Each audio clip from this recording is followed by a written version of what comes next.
تو ماشاءاللہ دیوبندی بھی ایسی بدعتیں کرتے ہیں کہ بریلوی بھی پیچھے رہ گئے. ہاں یہ چھوڑو ان باتوں کو، یہ گھر کی بات ہے، چھیڑیں گے تو تکلیف ہوگی. ہاں بالکل. تن ہم داغ داغ شد پنبا کجا کجا نے ہم. جب تم لوگوں نے بھی تھوڑی تھوڑی ڈھیلی ڈھیلی باتیں کر لی ہیں تو دشمن کو تو پھر موقع ملے گا نا. اب تو ہمارے لوگ جو ہیں وہ بھی یہ ذہن رکھتے ہیں کہ صحیح پیر صاحب مراقبہ کر کے حضور کو دیکھ لیتے ہیں. بریلوی نہیں، میرے پاس دیوبندی آدمی آیا، میں نام نہیں لیتا، بزرگ ہیں کیا کہوں. اللہ انہیں بھی اور مجھے بھی ہدایت ہے. انہوں نے کہا حضرت مجھے قرآن پاک کی تفسیر جو ہے وہ حضور لکھوا رہے ہیں، اور لکھواتے بھی اردو میں ہیں. ماشاءاللہ حضور نے یعنی زندگی میں اردو نہیں بولی، وفات کے بعد اردو بھی شروع فرما دی. یار خدا کا خوف کرو، اللہ کے نبی پر یہ بات کہتے ہوئے ڈر نہیں لگتا. اور ایک اور بزرگ ہیں وہ کہتی ہیں کہ جب بھی کوئی مشکل ہوتی ہے نا تو بس میں مراقبہ کر کے بیٹھ جاتا ہوں اور حضور پاک سے پوچھ لیتا ہوں.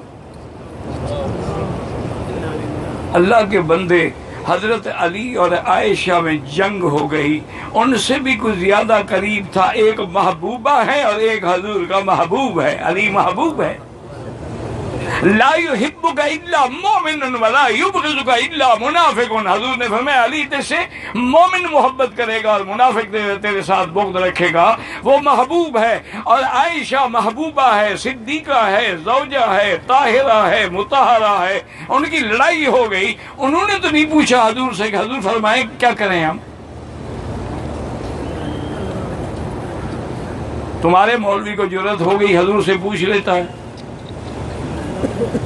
حضرت حسین اپنے بچوں کے ساتھ شہید ہو گئے اور خدا سے ڈرو. حسین نے بھی نہیں پوچھا نانا کربلا جاؤں کہ نہ جاؤں.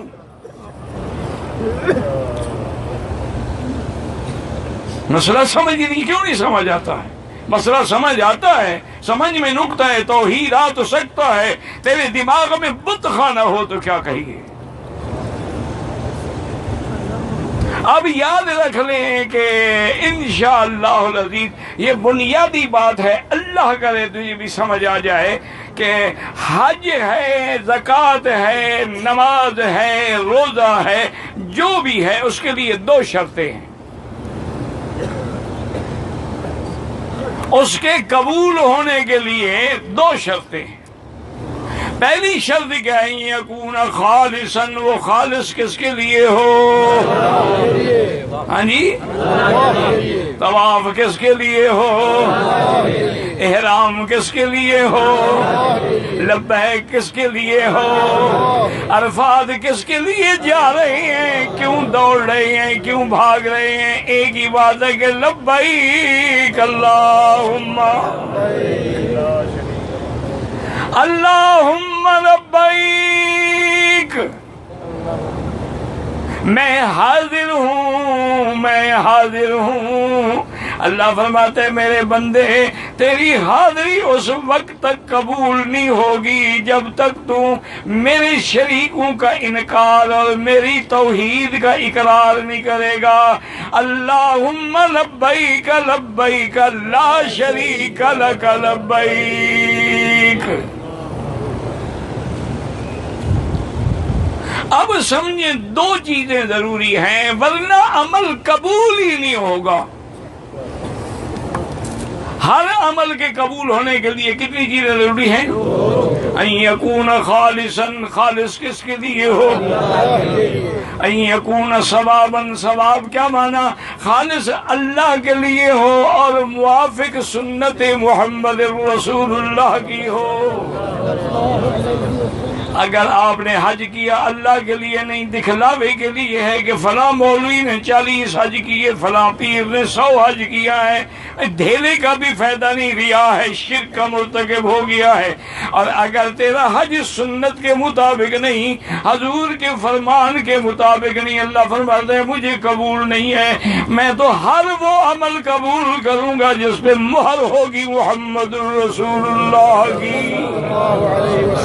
کہہ دو صلی اللہ علیہ وعلا آلہ واصحابہ وسلم۔ تو اب انشاءاللہ یاد رہے گا کہ حج کے رکن کتنے ہیں؟ کون سے؟ عرفات اور اچھا، اور شرطیں کیا تھیں کہ احرام، اور اس کی یوں سمجھ لو کہ اگر ایک آدمی احرام ہی نہ باندھے حج نہیں ہوگا، نیت ہی نہ کرے، عرفات میں کھڑا رہے تب بھی حج نہیں ہوگا۔ اچھا یہ تو ہو گئی 4 چیزیں۔ اب واجبات کتنے بتائے تھے وہ یاد ہیں؟ چلو آج کے درس میں یہ 2 باتیں یاد کر لو۔ واجب کتنی ہیں؟ 6 ہیں، ماشاءاللہ، یہ بھی اللہ کا شکر ہے کہ یاد ہیں۔ اور اس کے بعد عمل کے قبول ہونے کے لیے کتنی شرطیں ہیں؟ 2 ہیں۔ کون سی؟ خالص عمل کس کے لیے ہو؟ قربانی کس کے لیے ہو؟ نماز کس کے لیے ہو؟ لبیک کس کے لیے ہو؟ اللہ کے لیے۔ اور دوسری کیا ہے کہ موافق و سنت